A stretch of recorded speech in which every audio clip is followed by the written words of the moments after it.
It's getting to the point where I feel like me beating my competition with a headlock takeover kind of sums up my competition in general in this company. I think everyone's scared. Point blank. I think people in this company are afraid to wrestle me because they know that I'm going to outclass them on the microphone and in the ring. The best professional wrestler in the world! If there is a matchup that you think should happen, the reason it hasn't happened is because they are terrified of getting outclassed by me. I'm getting bored, AEW!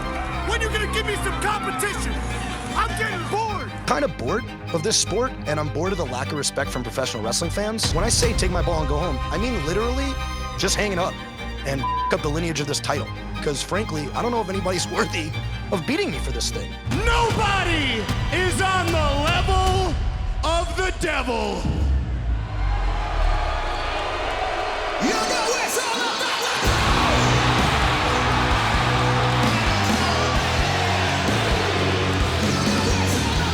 Cut it! Cut it! Cut it! Cut it! Cut it!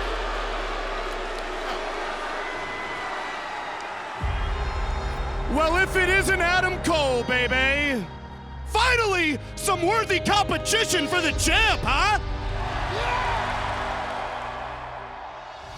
When CM Punk up and left me when I was a kid, I thought my fandom of professional wrestling was over. But then I turned on my TV, and I came across a little TV show called Ring of Honor. Out walked a guy with slick jet black hair. Here comes the man who's going to defy the odds. Icy blue eyes, cool Jack tan, incredible in the ring, perfection on the microphone. And that man was you, Adam Cole. Since I've started here, I've prided myself on fighting with honor. I was instantly hooked. I'm gonna prove to you tonight that Adam Cole does have honor. And when I started training to become a pro wrestler, I got as much of your tape as I could possibly get my hands on. I watched you all the way to your days in CZW, where you won championship gold. It doesn't get any bigger than this. You were so good, you became the greatest world champion in the history of that company, and that, my friend, is undisputed. So I followed your footsteps. I went to CZW, where I won gold. I'm a little bit confused because I thought as the CZW Worldwide Champion, I was supposed to get some competition. I became a top name on the independents, and then I signed on here in AEW. And deep down in my heart, I knew one day you'd make the jump. And when you did, me and you would have the rivalry of a lifetime. Two generational talents, MJF versus Adam Cole. But then this guy showed up. This company has done everything in its power to make you cool. The lights, the music, the cool t-shirts, the big match opportunities, the girl, your own reality show. You know what they do to make MJF cool?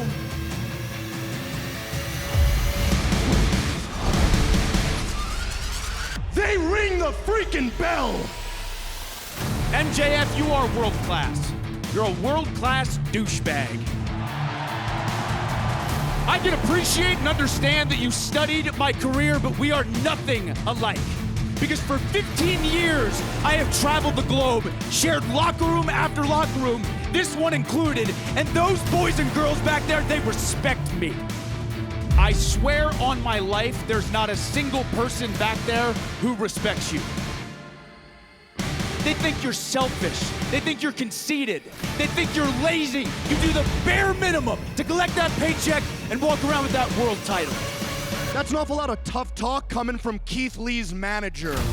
There it is! Of course, MJF has to create a false narrative to hide from the fact that you're a coward of a champion. If you were a real champion, you would tell me to shut my mouth and you would fight me. But you're not doing that because you are a coward, you hear me? You won't fight me because I'm better than you, and they know it. Our AEW World Champion. Don't turn your back on me! I will wrestle you any day of the week, and I'll beat your ass! Attaboy, champ. Looks like we got ourselves a match.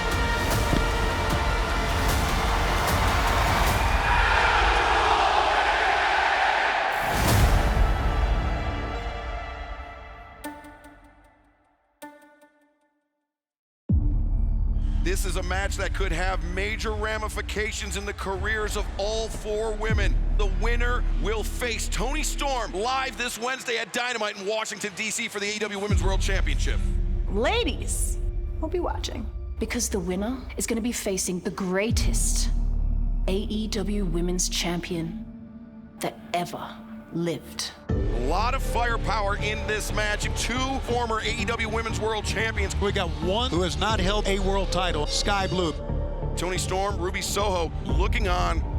Nyla's staggered. The code blue. 2 and 3. Sky Blue did it. Made the most of the opportunity. And now she will face Toni Storm for the AEW Women's World Championship. I never thought this day would come. Now I get to go fight for the women's title that I've only ever dreamed of holding. Wow, Sky, good job. She beat Nyla Rose, Mercedes Martinez, and Britt Baker all in the same match. That's amazing. I mean, how many people can say that they've done that? Wow.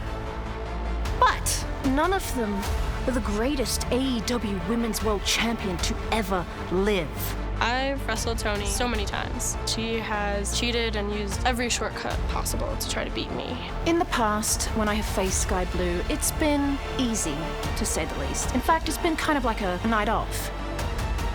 This one is special. It's where I debuted for the AEW Women's Championship. I've worked my ass off to earn this spot. I wasn't handed it. I didn't ask for it. I earned it the hard way. I'm ready to make this moment mine. This is why nobody will take you seriously, because you're too busy smiling and skipping around like a magical little pixie fairy. Well, I'm gonna rip your wings off, Sky. I will break your arm, just like I did to Jamie Hayter. I will break your back. I will decimate you. I will ruin you. I'm gonna make the most of this opportunity, and I'm gonna go win that match. You won't, and you can't, but I dare you. Just try it. 6'6", 270 is as bad as they come, I promise.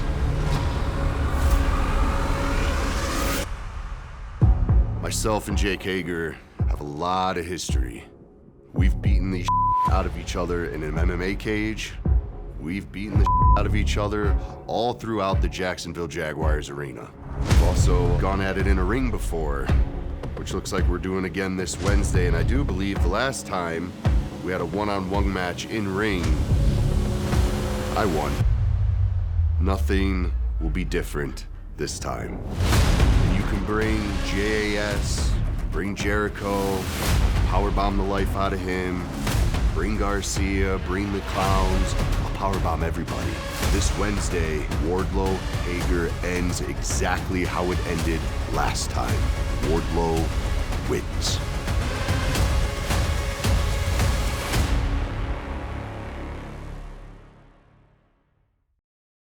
This past Wednesday, I survived. I barely beat Swerve. Orange, he grabbed the tights too! And as I was laying there, Swerve, your friends decided to get involved.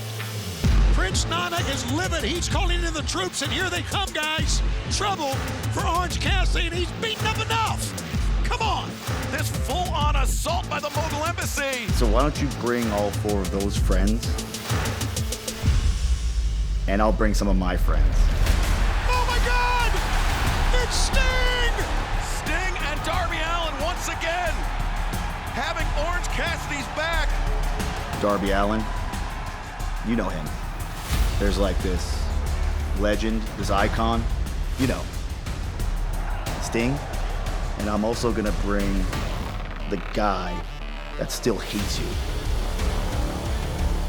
Keith Lee. This Wednesday on Dynamite in Washington, D.C., you four against us four. It's Team Sting versus the Mogul Embassy. Sting, Darby and the rest of your stupid geek friends, you've made a huge, huge mistake. Right, Swerve? All y'all showed y'all hands tonight. I know exactly what everybody does. And Swerve Strickland, you can tell by his face, his demeanor, that this is not over. Orange, I know every little trick you do. You're playing games in a war zone right now, so that international championship is well within my grasp. Again, we gonna come back to that. Darby and Sting? Why do y'all want to get involved in this? Like I said, I gave you the opportunity to join the Mogul Embassy, build an empire, do something special. Take AEW to an entire different level. You chose to be an enemy. And then there's Key. We all know the story. Tale as old as time with Swerve and Keith Lee. But hey, you want to get involved, you want to jump back in this, cool. We gonna squash you too. We gonna put you out of business. We gonna put you to rest. So let's just all get everybody out of our way in one ball swoop this week on Dynamite. Hoodies up forever, Mogul Embassy forever.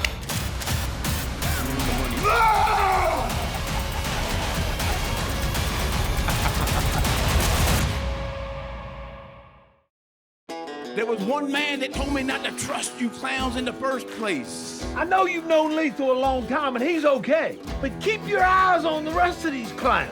Nobody fights like family. Blood is thicker than water. Our tag team partner, the big man himself, my dad, Papa Briscoe. I want to tell everybody this little story, okay? The year is 2001. The very first time I met the Briscoe brothers, I pulled up to the corner of Swanson and Rittner at the old ECW arena. And who did I see pull up in this nice vehicle, this nice van?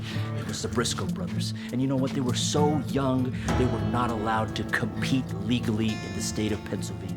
And Papa Briscoe, that's when I met you for the first time. You got out of that car, you came up to me, and you said, Sanjay, shake my hand. You're an up-and-coming star in this professional wrestling business. And then fast forward, when we come to the farm, you try to tell my best friend, Jay Lethal, that I'm a clown, that I'm 6 a clown, 7'4", 1 in a billion. Papa Briscoe, you don't know what you've got yourself into. Aubrey, let me tell you a little bit about this woman. I have felt the wrath of this woman, and I guarantee you, you don't want any of Karen Jarrett.